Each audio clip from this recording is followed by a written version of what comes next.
Kia ora tātou katoa, tutahi he mihi tēnei kia koutou, ko tai mai ki tēnei kōrero whakahirahira, Critical Tiriti Analysis.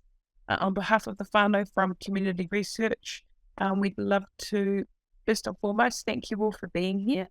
We've got over 180 whānau that have joined us this morning, which is pretty amazing. And also our wonderful speakers that are here today as well. CTA, Critical Tiriti Analysis, what is its role and its purpose, is going to be utilised as an anti-racism tool. And our amazing researchers are going to speak about the journey that they've taken in developing this tool and also providing some insights on how you can apply this tool as well. And kia koutou that are in the chat box, thank you for taking the lead here. Please feel free to introduce yourselves to one another in the chat. Unfortunately, we don't have the time to do a broad brush whakawhanaungatanga session amongst all of us, but it is so wonderful to have you all here today. We've got a few updates that we also want to share with each of you this afternoon or this morning as well, particularly on what you might do next after this particular call, what actions you can take. Key areas that we're going to focus on is what is CTA, how it's been used and its impact, how you can relate this to your mahi on a day-to-day basis. There are some broader conversations happening around anti-co-governance and really some misinformation and disinformation around co-governance. So this could be a useful tool to help you in this space. We also hope that you can apply this tool within your organisation around systemic change. Many groups and organisations are talking about becoming Te Tiriti dynamic, but often the question is, well, how do you do that? What does that look like? And how do I do this, as a kaimahi within my organisation or as a governance lead? What do I actually need to do to implement this within my organisation? And again, our final area will be how does this tool impact our activity here in Aotearoa and also the information that you'll be collecting as a result. A little update, there is a Q&A function. If you look at the bottom of your screen there, now that we've got 300 whānau here, the Q&A function is open. So if there is any burning questions that you might have, please put those there. If at any point you feel like your question hasn't been responded to, fear not. We will gather them all up and we'll put a little pānui out to all of you that have registered to ensure that our team here will be able to respond to anything that we weren't able to cover off today as well. So I'm just going to pass the raka around to our presenters. I'm going to kick off with you, Heather. If you could please introduce yourself, ko wai koe no hea koe, iaha tō tūranga, your mahi, for our whānau too. Kia ora tātou, ngā mihi nui. Thank you for hosting us. It's great to be reunited with Dom, Jack and Tim. He tangata tiriti ahau. I'm a 7th generation Pākehā New Zealander. I'm an activist scholar based at AET South Campus. I'm a founding member of STIR and part of the Public Health Association, long time involvement in social justice activism and a background in public health. Kia ora, Heather. Dominic. Kia ora, kei Marie. Kia ora koutou katoa. Ko Māmari te waka, ko te rarawa te iwi, ko te uri o ina te hapū, ko te uri o ina te marae. My name is Dominic Sullivan. I'm a Professor of Political Science at Charles Sturt University in Australia, and I'm speaking from Canberra this morning. Although I did spend the last 3 weeks back home in Aotearoa, and it was, as always, wonderful to be back. So I'm a political theorist mainly, but this is a foray into policy that I've taken with Heather and the others. And quite overwhelming to see the level of interest that CTA has acquired over the last couple of years, and to have 352 people here today is wonderful, and I hope the work's useful for you, and I hope today's session is useful for you. So thanks for coming in. Kia ora tātou. Ora Dominic. Tēnā koe, Tim. Tēnā koutou, tēnā koutou, tēnā koutou katoa. Ko Tim McCrana taku ingoa, he Pākehā hau. No Akarana ahau, Pamaki Makaurau. No Waitangi Research Group, Mahi. So yeah, I'm a senior Pākehā researcher at Waitangi Research Group, which is an organisation that works in partnership with a Pākehā organisation called Social Health Outcomes Research and Evaluation, led by Professor Sally Caswell. Waitangi is led by Professor Helen Moiwaka Barnes. Really humbled and amazed to be in the company of so many with this small contribution that we've made, and really looking forward to discussing those things with you. Chogged up. Before we kick off our fireside audit amongst all of us, I'm going to do a quick karakia for us. Open the space. Okay, Marie, can Jackie introduce herself? Oh, aroha mai, kia ora, Jackie. Kia ora. Tēnā rā koutou katoa ko no ahuriri toku kāinga i naina ko te ahuahu te maunga o Māpere te wai Waitangi te awa nā pui te iwi ko Ngāti Herera me te uritani whao ku hapu ko Parawhenua ko Rāwhitiroa o ku marae ko Edmonds, ko Calkin, ko Kuwhānau, ko Jackie Kittako ingoa. Kia ora, nice to be here. It's really nice to connect up with the gang again and be doing this in front of, we keep going up, 376 people. So kia ora everyone, and I saw you there, Ash. Nice to see you. I'm wondering who else is out there that we know, and I need to stop reading the chat because really I'm just going, oh, her, oh, that person. So my connection to CTA, I came to this through Heather, and we were just talking about how we became Twitter friends, and then ended up working together and have progressed that way beyond working together and into this really exciting space. I come from a nursing background, but my research background is very much whānau focused qualitative research into Māori health.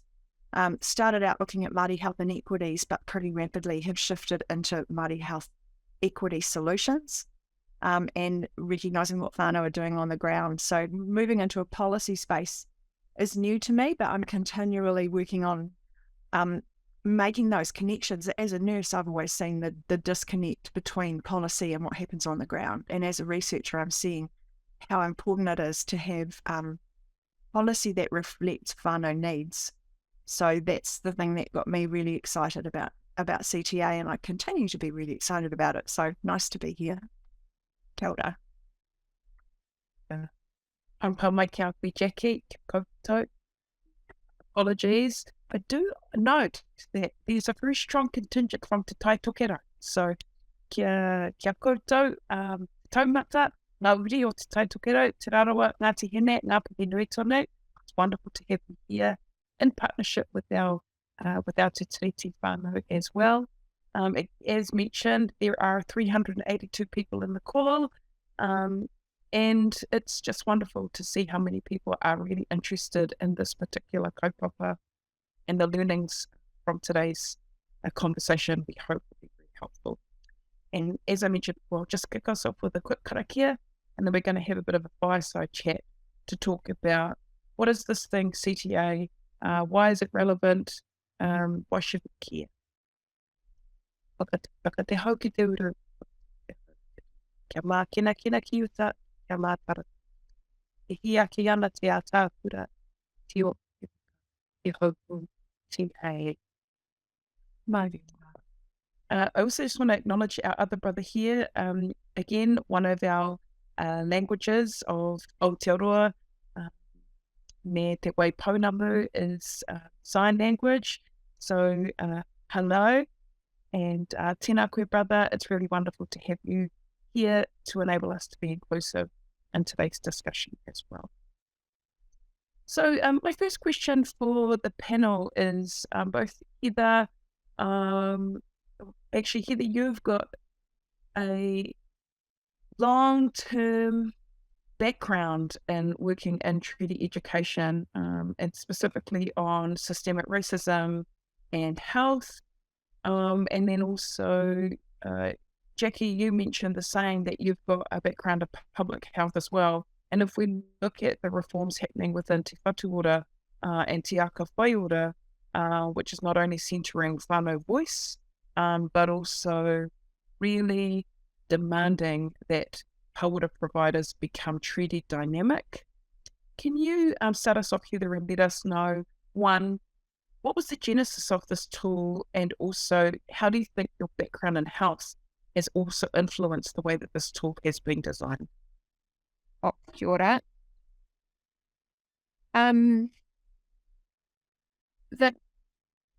It's hard to trace exactly where an idea comes from, but always I think about Paparangi Reid in her her hauora report that she wrote with Bridget Robson. She talks about monitoring the Crown. And our little group that could stop institutional racism, we've been monitoring the Crown for a while. And I think about the whānau ora impact assessment training that I did back in the day and other kind of public health tools that we've had to kind of check whether something's thinking about equity or aligning to Te Tiriti that we've had at different times. And me and Tim were helping out a mate, and we're doing evidence for the Waitangi Tribunal about how the primary healthcare policy was breaching Te Tiriti. And it was kind of, we've done a lot of policy analysis over the years, pulling apart what's wrong with policy, which is much easier to do, I'm sure, than writing the actual policy. So kia ora to all the policy writers in the room. And we tried to get it published because that's what academics do in part, and no one would publish it. And eventually we decided to engage with Reviewer 2, who had said, this is possibly a methodological paper. So we worked out that what we knew about how to pull policy apart wasn't something that necessarily everyone else knew. And so we were forced into a corner by Reviewer 2 to make transparent our process. And of course, once you've had a paper rejected a few times, the ultimate answer is always to get another co-author, which is where Dom came in to save the day. And with his big brain and deep thinking, he complemented what me and Tim knew, and so the magic unfolded. And Jack's been part of many of the CTA subsequently in our most recent paper about the prospective CTA. So it just kind of, it's whakapapa is in many different places because there's no such thing as a new idea. But I think people are interested in it because it's simple, because there's, it's nice and simple, easy to use. If you've got a bit of a background in Te Tiriti, you can kind of see where you're at, see where you need to be, and make some movement towards that. But I think it could have come from any sector, but it came from health because I think we've been talking about Te Tiriti for a long time. But the interesting thing about Dom is that Dom's not from health, though he's written about health a lot. Like, as he said, he's a philosopher, he's a political scientist. And so that is a part of why I think it's managed to get beyond our own sector. Elder. And Jackie, we've got a lot of participants today from the community sector as well, and hauora, actually a whole bunch. We've got somebody here from the New Zealand Broadcasting Standards Authority, which is really fantastic. From your lived experience in hauora, how do you feel that your mahi has also influenced the way that you've kind of participated in the creation of this tool as well? First up, I need to be really clear that I wasn't a part of the dream team that first published CTA. I came along after that and was just looking at it and working with Heather on various different projects, but it grabbed my attention because so often whānau are doing such amazing things on the ground that never get recognised, or that they do despite what's happening in the policy and the public health space. So also, to be really clear, nursing isn't part of public health. We're quite separate disciplines that I think should be working together. In a lot of ways, we're not. So for me, it was about finding, it seemed to me really clear that the CTA was a tool that could break down some of those barriers between what's actually happening on the ground and the really amazing work that whānau, iwi-based services, anybody working at a community level was actually doing, and what policymakers thought they were doing, and how they set up contracts. So some of my interest has been in how contracts are set up to almost diminish the work of Māori health organisations. So they're set up for a very narrow reason, and then they're over-audited against those really narrow reasons, while the Māori workers on the ground floor are the ones who are just doing everything regardless of what the contract says.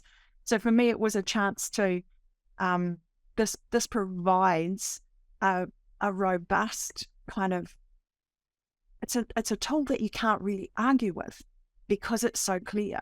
And it gives us an opportunity to highlight those differences and to break them down, but not just break them down and leave them lying on the floor, break them down and then build them up into something that puts Te Tiriti in the centre. And once you've got Te Tiriti in the centre and everything else comes out from that, then you've got the empowerment of the people on the ground, whether it's whānau or whether it's those caseworkers who are working most closely with whānau.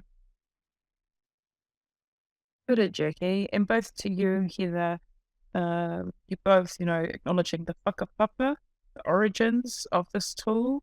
And then also, Jackie, I love how you've said, look, I really want to ensure that this work is helpful to our whānau on the ground that are doing the mahi.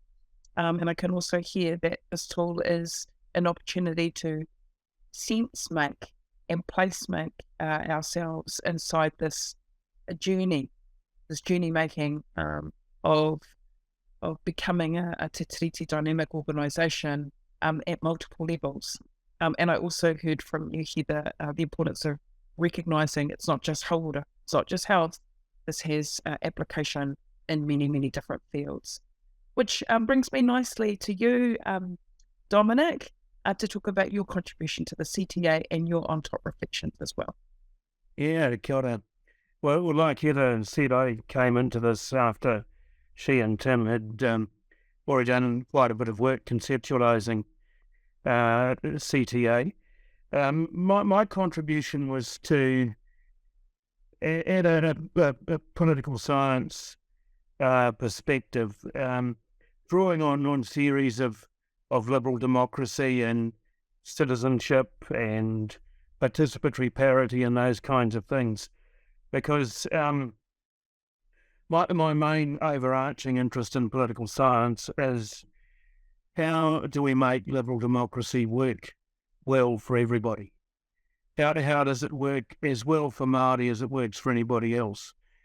And Te Tiriti is an obvious part of the answer to that. But often I've found over the years there's a shallowness and uncertainty, or even a lack of confidence in Tiriti discourse. And I think, as one of my colleagues has already said, one of the reasons CTA seems to be attracting interest is that it's simple. Its underlying assumption is that Māori are entitled to a voice in policy making. And then it refers to the preamble in the articles of Te Tiriti to go into a bit more depth on what that means. So it's much bigger than the partnership ideas that have become very popular in recent times. My view is that Tiriti allows us to think bigger, think about what it actually means to be rangatira.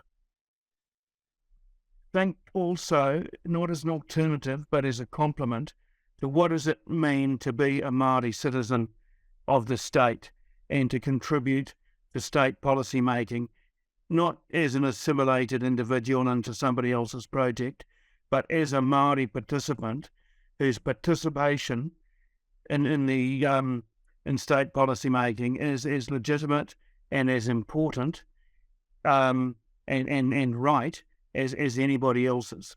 And I think CTA helps us to do both those things with different emphases and different balances depending on the perspective we're coming from and the particular issue that we're dealing with at a time.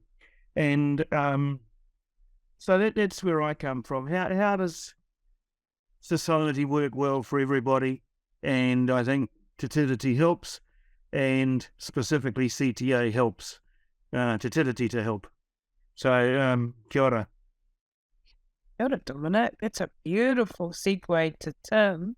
Before I do that, though, I think it's really important. I heard the importance of operating rangatira to rangatira, acknowledging how we might step into those leadership roles to not only be seen as contributors, but as of right to be there, to participate in the co-creation and design of policy that will not only influence Māori, but influence all New Zealanders across the country. If I can just add one really important distinction there, to participate as participants, as citizens, not as stakeholders or interest groups. Or some other silly sort of word that people like to use to diminish people's citizenship. Aristotle back in ancient Greece simply said that the citizen is one who deliberates. CTA is a way of deliberating, a way of participating in public life as a citizen, not as a stakeholder. Kia ora. Thank you, Dominic. That's a beautiful confirmation of the way that we should be seeing ourselves, especially when we utilise this tool. And moving across to you, Tim, I heard Heather say that part and parcel of the birthing of this particular tool was around the need to monitor and measure performance, not only how we are performing, but also how the state are performing, the other partner are doing their side of the mahi.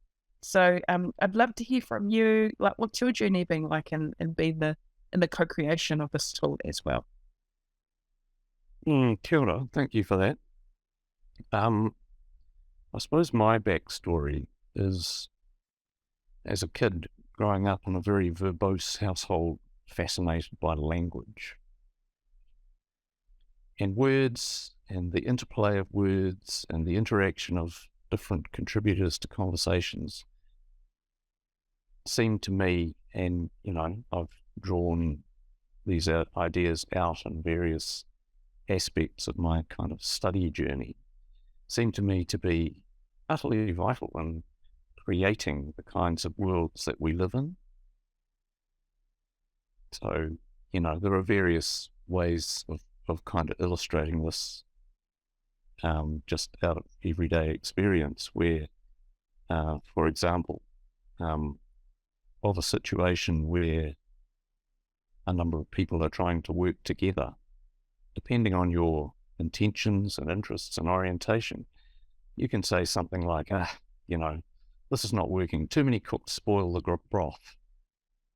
But equally, from another perspective, you can look at exactly the same situation and produce a completely different interpretation by saying something like, many hands make light work. And so the ways in which our worlds are constructed and built and modified and interpreted and understood through language has always been very close to me. And I spent a number of decades actually studying the ways in which Pākehā talk about Māori and about Māori-Pākehā relations. And so I made that the focus of my graduate and postgraduate study. But then after, as I moved into a research career, I began to get extremely interested in the ways in which language works, particularly in the mass media. And so with another, a completely different crew, a bicultural research team, co-led by myself and Angela Moiwaka Barnes, Helen's sister.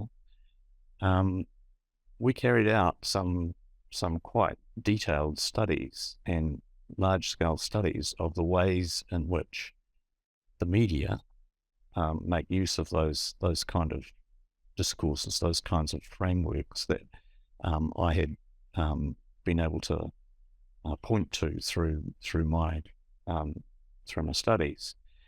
And we basically found, to cut a very long story short, that Māori are radically underrepresented in mass media news coverage. Like in a very large sample that we collected from newspapers, radio and television, Māori stories made up about 2% of all of the stories that we gathered. And then on top of that, when we looked at those 2% of stories that related to Māori, what we found was that nearly all of them were negative stories. So there were stories about death, about sickness, about failure, about criminality, about a whole raft of things that meant that overall, for Pākehā people who were heavily reliant on or deeply interested in media coverage of life in Aotearoa, the stories that they were getting were that Māori were basically invisible, and when they showed up, they were bad. And so, yeah, that kind of is one of my kind of foundations, I suppose, in which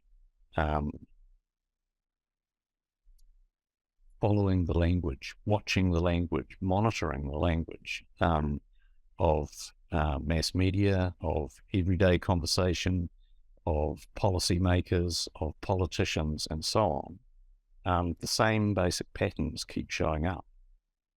Some studies that Heather and I, or Heather led, but I participated in, showed really strongly that in spite of Māori being present at policy-making tables, their voices rarely make it actually in explicit forms and culturally useful and appropriate ways into final policy documents. And so, yeah, I suppose one of my academic influences, emerging as I did in the sort of borderlands between psychology, sociology, and kind of anthropology, was that critical approaches were ways in which theorists argued we could cut through the conventional, the everyday, the commonplace, and come to expose new understandings, alternative understandings that could be progressive and constructive and contributory, rather than simply maintaining the status quo. And I guess it was that idea that fed into those initial discussions that Heather was referring to before. And yeah, the idea of starting to do critical tiriti analysis might actually yield something to help to unpack, deconstruct the ways in which Te Tiriti has been abused throughout our history, but also particularly in the policy processes that have so much influence on the way in which our institutions actually operate. I'll leave it there, but I'm happy to talk more if there's interest in that. Kia ora. Great to hear how your love of language as a child within your home has influenced your life in such a profound way. And thank you for undertaking your research. And you can see that language, which programs and influences the minds of our nation, and the role of that is significant, specifically with the media and the role that it plays in helping us build a picture of what people think others are like. I just want to acknowledge Tuihine in the chat. Alice, who said, it's hard to hear and it hurts. And it hurts when people think of us as bad, mad, sad, sick, even though some of those may be true to a certain degree. When you have a lived experience of being loved, or know what it's like to be with your whānau and have a great time and, enjoy the environments around you, what people say, especially in the media, is not necessarily reflective of real life.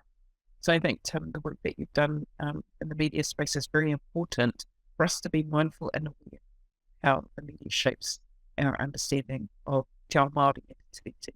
Tim?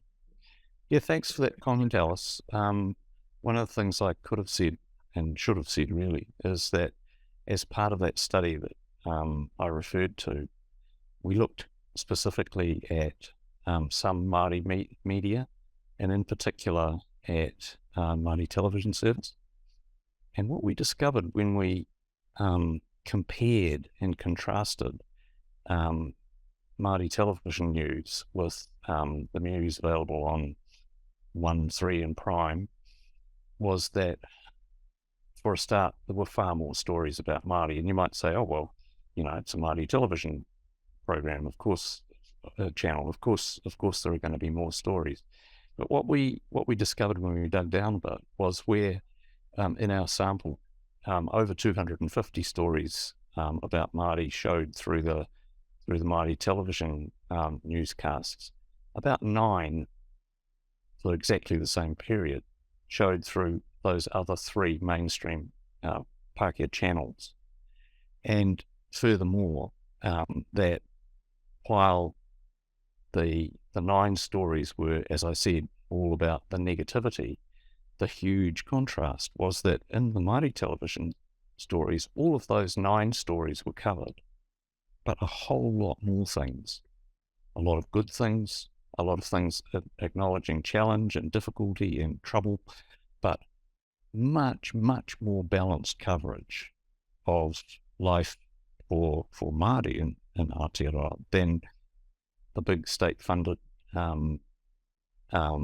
news programs were actually running. And I believe that that's, a very important counterpoint to the negativity of Pākehā media being in work that is of crucial importance for Māori to continue with and grow and build, so that those really positive stories, as well as the realistic assessment of how bloody difficult life is in Māori communities for Aotearoa, is absolutely crucial.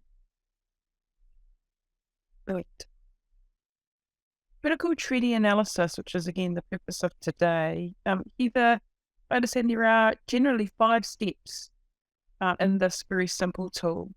Tutahi, number 1, orientation. Number 2, close examination.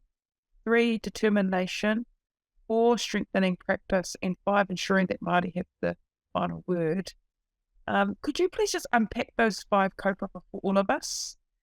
Just for us to understand, how would you take this simple tool to analyse policy and also assess policy that's coming down the pipeline, throwing at us actually on a daily?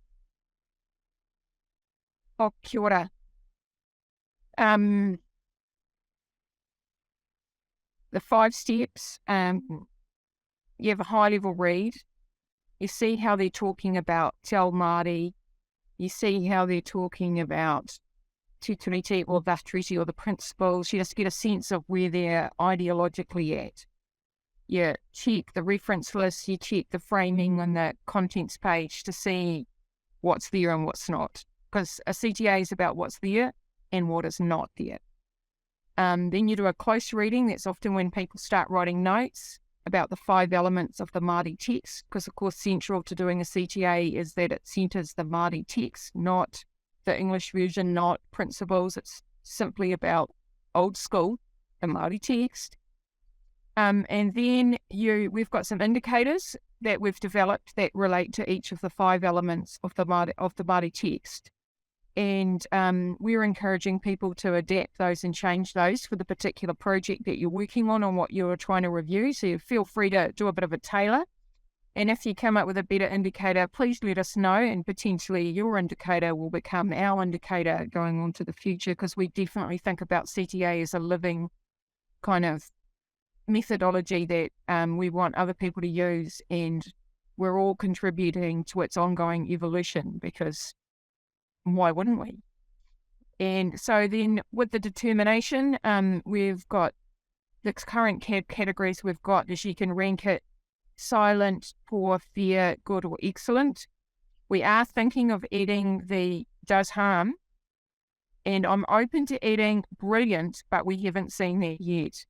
So, and so usually there's a collective yarn about, like, people go away by themselves to do their little determination, and then you come to the table and have a yarn and work out where you're going to settle, and some people move and some people hold the ground, and we learn more from that conversation together about what makes sense and what's fairest. Are we being too hard? Are we being too soft?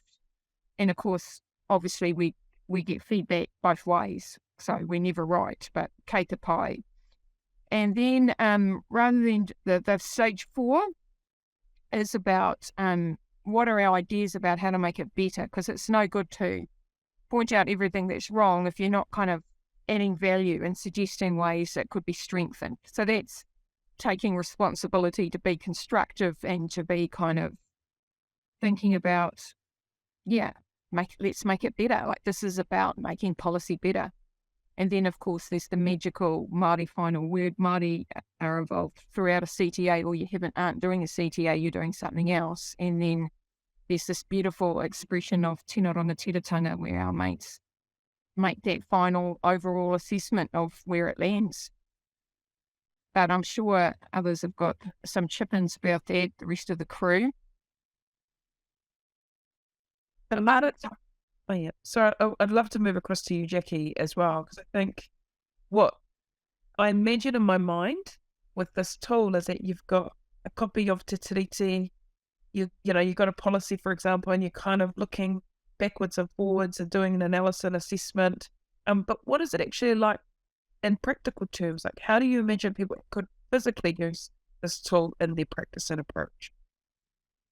One of the things that attracted me to it in the beginning was the idea of the Māori final word. And in the beginning, it was just an idea and I wasn't sure how it was going to work. But and it's something that we've talked about in the team about how to frame that, because the expectation is never that you would have a single Māori kind of representative come along at the end and have a look at what you've done and kind of add a sort of signature to it. So there's the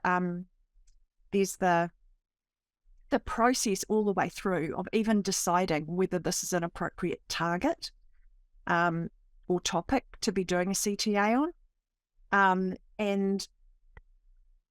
And then because the determinants come with a set of guiding questions, and we've revised those guiding questions in our recent work for the prospective use of CTA.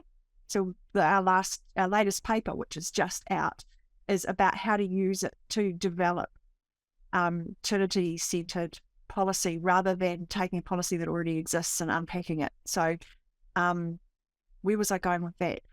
It's the guiding questions actually help you understand where in your particular context the CTA or policy is supposed to sit.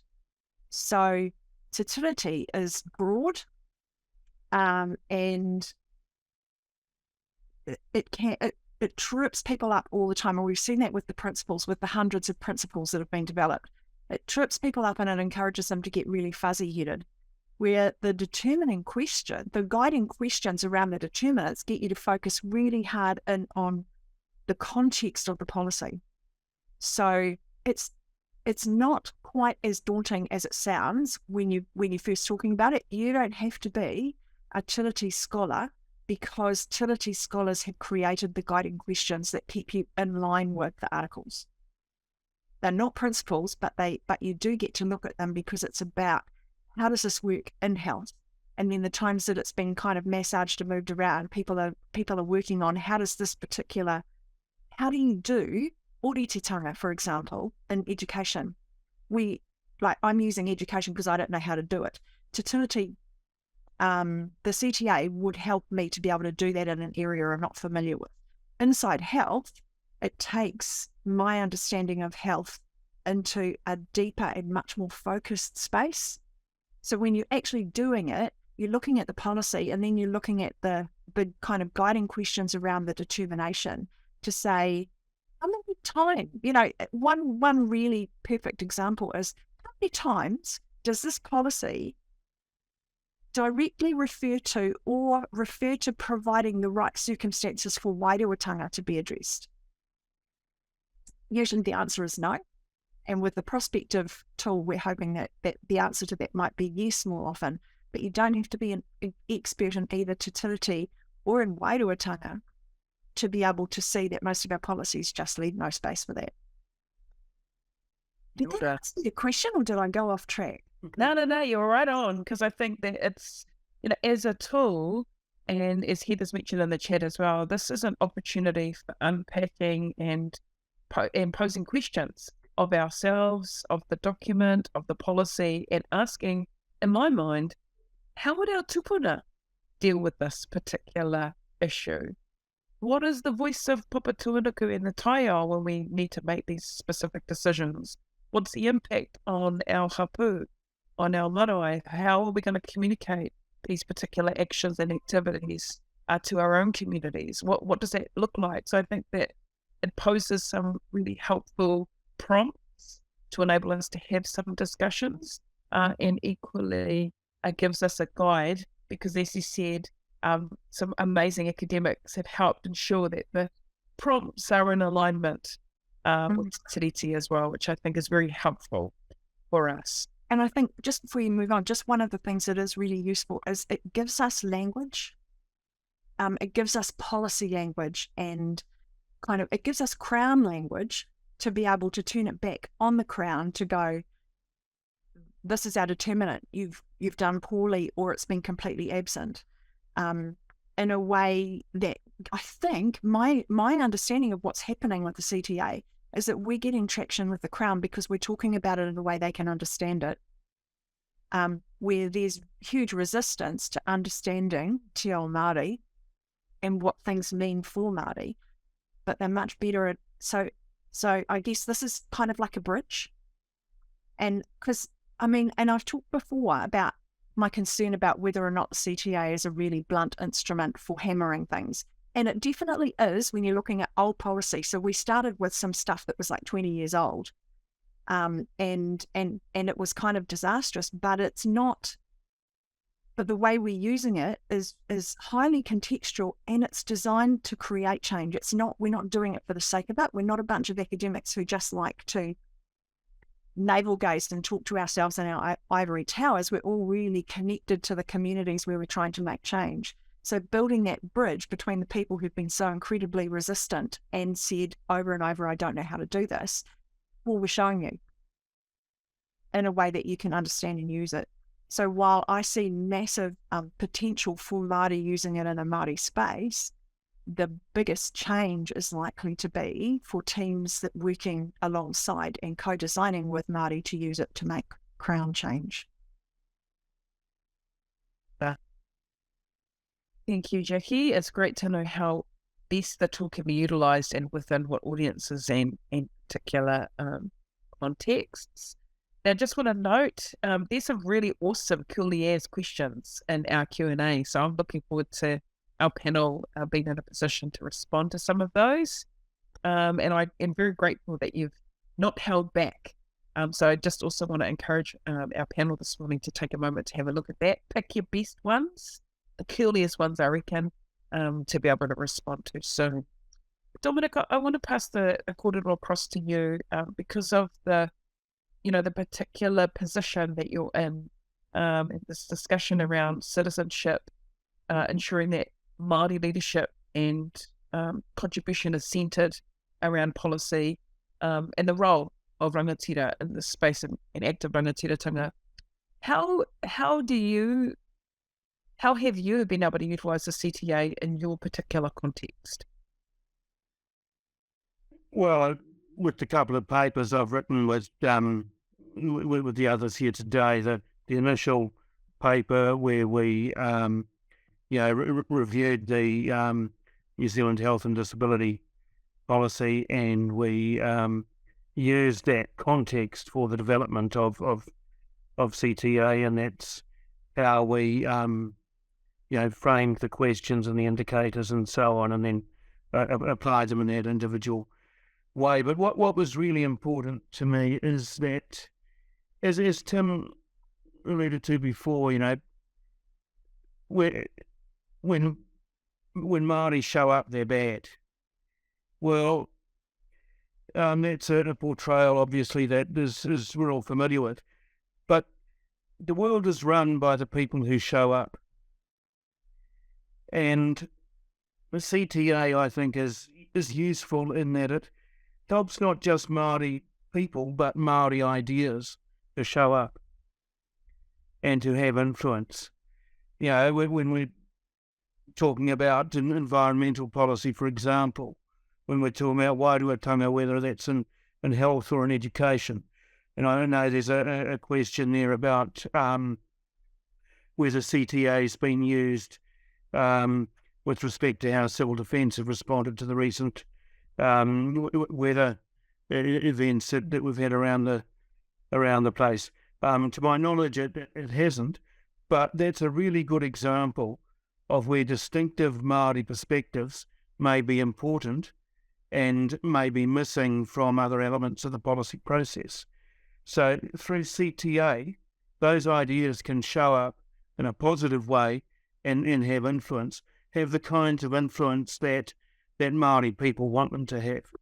And I think in that example, we've got rangatiratanga and citizenship intersecting and complementing one another. Also, I think the use of CTA within the state in that example is important, but elsewhere it's important too. And there are a number of people, public servants here today who, have used CTA in their work. One example which I've been involved with is with the Pharmacy Council, the body that's responsible for setting the professional competency standards that one has to meet to register as a pharmacist. And the Pharmacy Council determined that it would be useful to have a Tiriti domain, I think they call it, among their, 7 domains that are required to demonstrate competence as a pharmacist.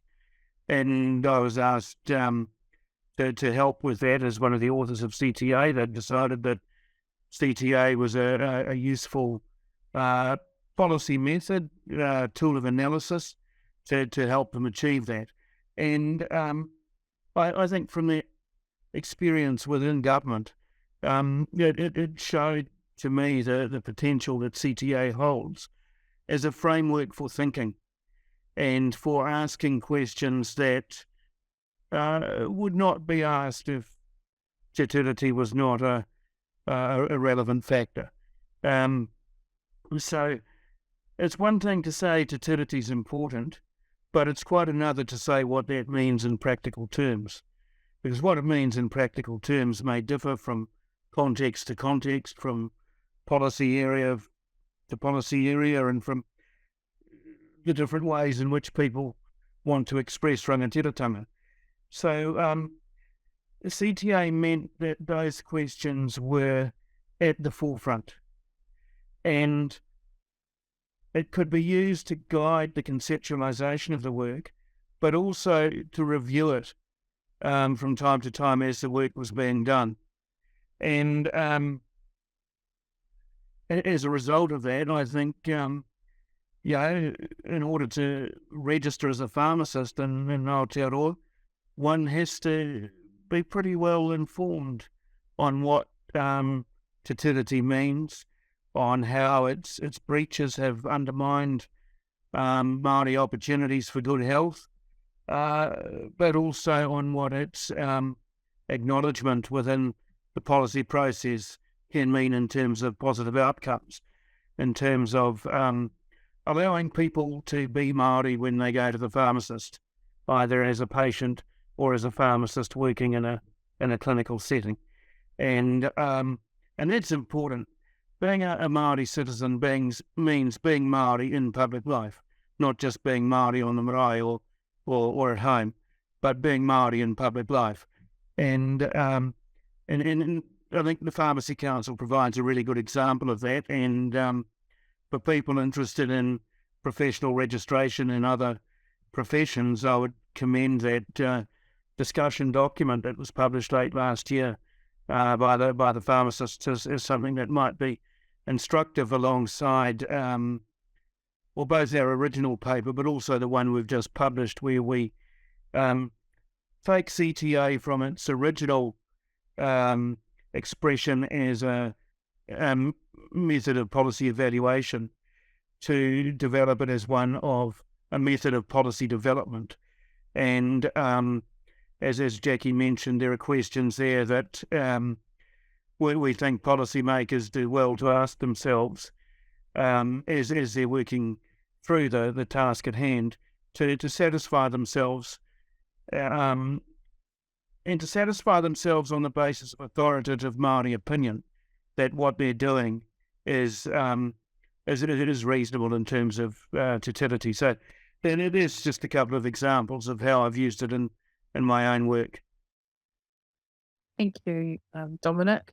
I'm going to go out on a limb a little bit, but with around 369 people in the room, I'd love to be like a fly on the wall to actually see how you would utilize the tool in real life. And the invitation here is it would be wonderful to hear from you how you might pick this tool up and utilize it. And I'm very interested to see the quality of discussion and debate that would occur amongst you whilst you're developing or refining your policy, measuring and monitoring your policy, just to see, one, how has the tool been useful to guide your discussion? But secondly, what comes out as a result? Not only just a robust analysis, but my hope is some practice and some examples, because again, for us to move from a place of theory to practice, which is the purpose of community research, is taking the mahi out of the institutions and getting it out there into the hands of you as practitioners. What does that look like, and what could that actually be like? So if anybody's interested in perhaps doing that practice, we would really love to see that, so that also we can share that across this network and everyone else as well. It will be very, very valuable as a case study. And then perhaps we might be able to interview you as well for you to be able to share your experience of applying the tool in real life. All right, because I'm just going to sneak in, because we've set up a community of practice, which is specifically driven by practitioners to meet the needs of practitioners, and we're kind of hearing what people are interested in and then getting people into little yarns and having a chance to kind of workshop stuff. And so that's kind of exciting for those that want to carry on the conversations with each other about how do you work with the CTA. So they happen kind of every other month, and I'm sure the email address will magically appear in the chat for anyone wanting to join that network. That would be awesome. Thanks, Heather. And it's great because I think it's important that this community can continue. And the best way for you to feel confident about using a tool is having a whole bunch of friends that can help you apply the tool as well. Now, we've got 5 minutes left, essentially, in this call. We might be lucky if we can stretch it out a little bit more, but I'd like to invite our panelists to turn their attention to the questions. There are 8, and we might not get to all 8 of the questions, but if anyone wants to tap up responses whilst one of the panelists is speaking, I'd really love that. I'd love to invite you to do so. But perhaps here, now this is a very good question. And Rawiri, you've been putting some curly ones in there. I appreciate you. But this first one here is around woke. I have a particular response to the word woke. And if you've seen far-right discussions really abusing the term woke, considering its origins was in anti-racism activity, particularly of African-American brothers and sisters in America. And yes, now it's been co-opted in other ways. But as a language lover, Tim, any whakaaro?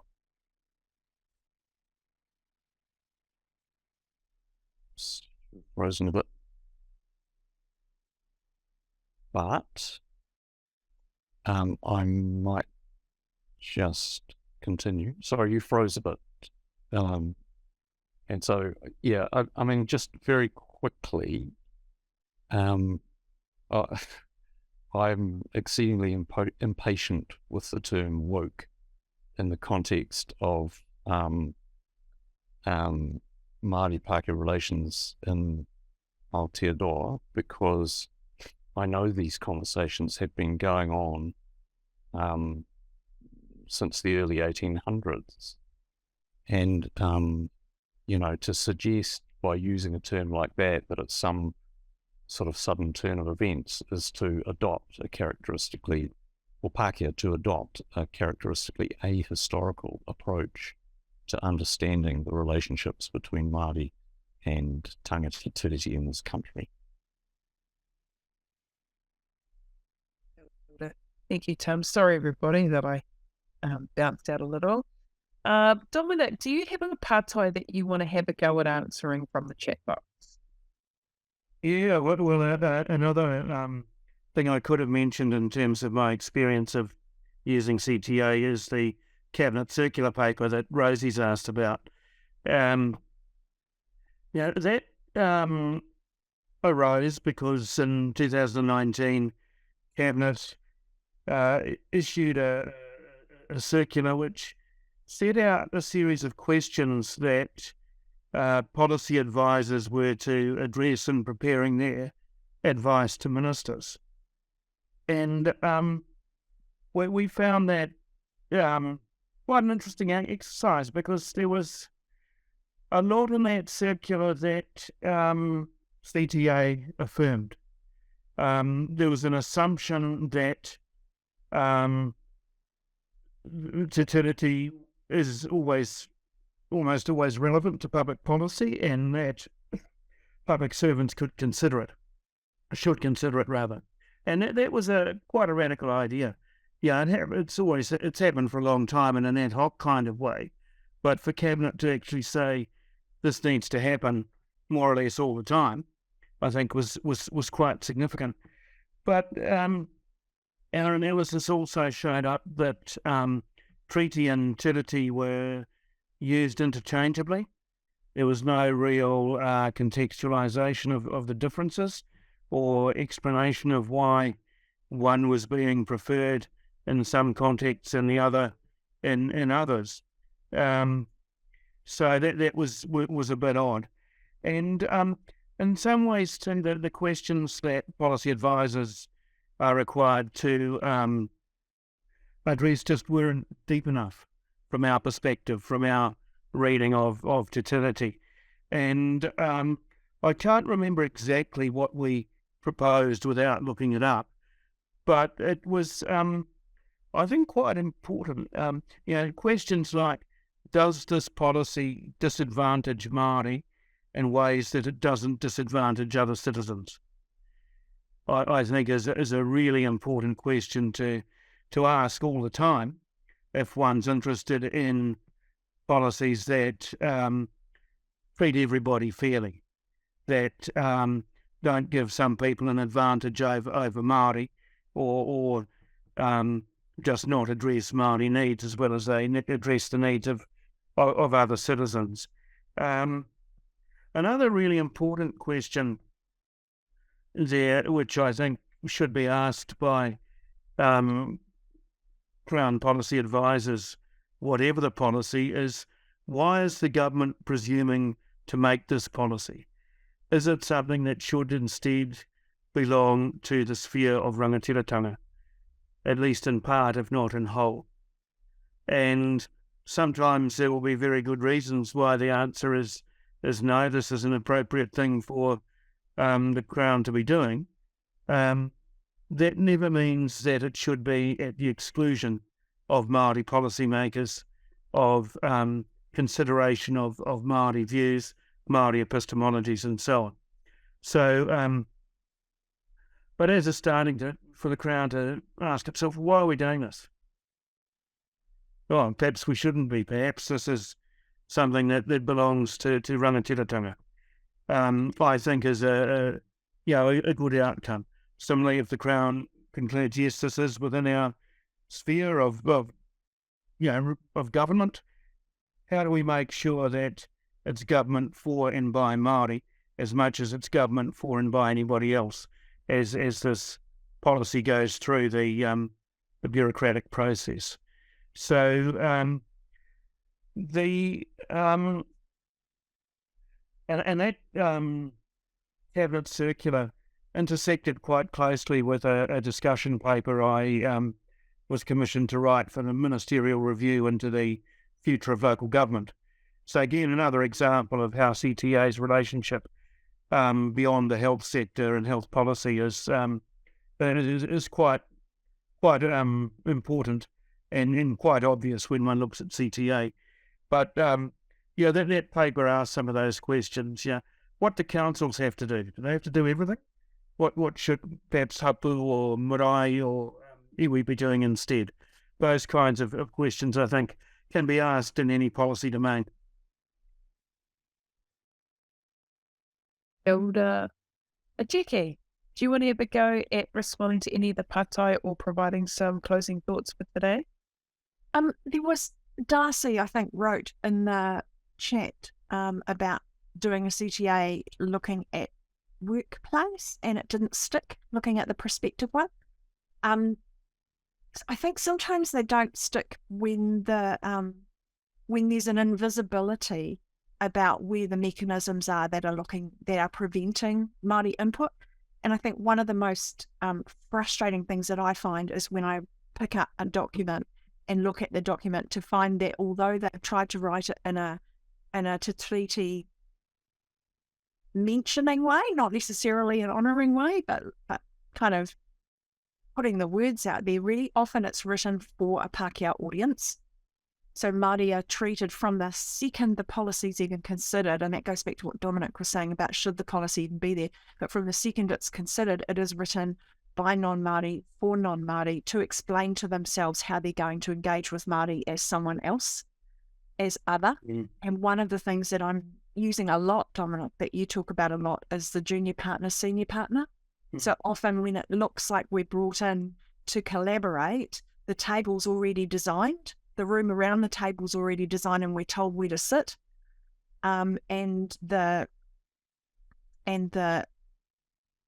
We come in very much as a junior partner. We haven't been a part of making those decisions about where this policy should sit, if it should sit in a Crown space at all, or if it belongs to Māori.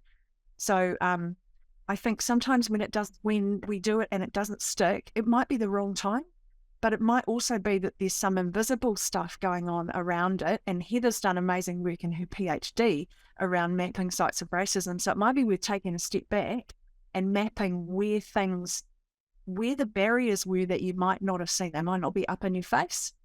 They might be just so systemic that they in themselves need, first of all, to be brought into line with Te Tiriti or Waitangi before you try and shift contracts and stuff like that. And that goes back to one of the questions about how do you use it to get contracts that honour the work that our kaimahi are doing on the ground and that whānau are doing on the ground.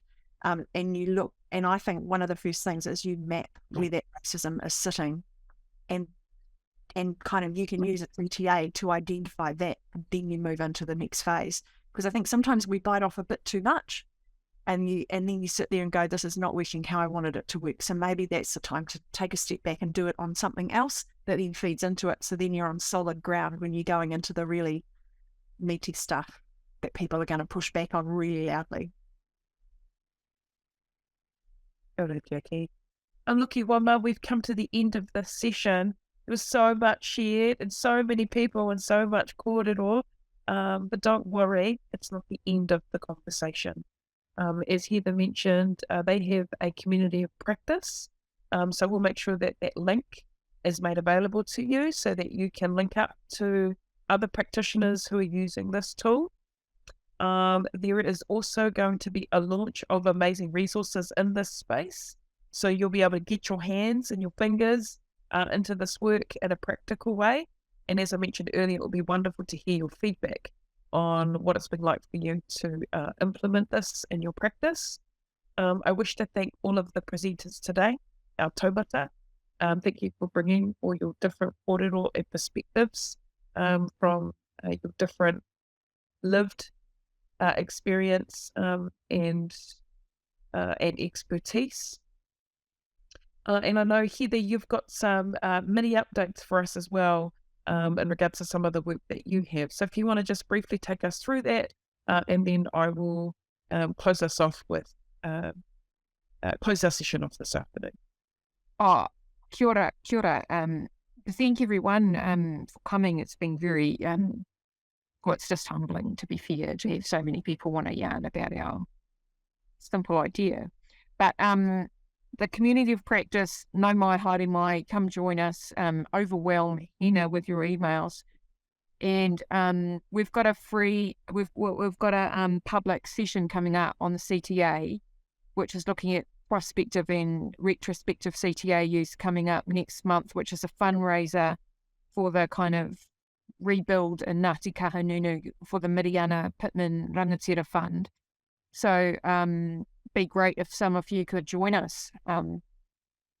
Just that, because we don't often do public ones, but if people want a organisational session or something, sing out, see in the field. Awesome, Heather. And I really appreciate your humble and low-key approach to this quite heavy mahi, and the fact that you just take it in your stride. You're very inclusive, and also wish to acknowledge Heather and her team from AUT and in hosting a whole series of anti-racism discussions and kōrero, which I think will also be useful resources for all of you who are wanting to dig a bit deeper into some of this work. Nō reira e wama, moriora kia koutou. Thank you again to all of you that have taken time out away from your desks, away from your mahi, been here on your desks or possibly in your boardrooms listening to this kōrero. We hope it's been useful, and know that we were sharing some thoughts around how could this tool be utilised in regards to our conversations around co-governance. But I think we've got some tips and some ideas on how the 5 steps can be utilised against or monitoring and measuring the delivery of these organisations that are responsible for looking after all of us as citizens, and how your practice will be refined and honed with this particular tool. So I think it's really, really amazing. Thank you, Heather and the team, for pulling this amazing mahi together. And thank you to my colleagues from Community Research for helping to be a bridge and linking mahi from institutions into our community, and ensuring that we can make that bridge and pathway easy to see for our communities. Moriora ki runga, moriora ki raro, moriora ki a tata katoa. Thank you all. Have a wonderful day. Take care. Kia ora tātou. Right.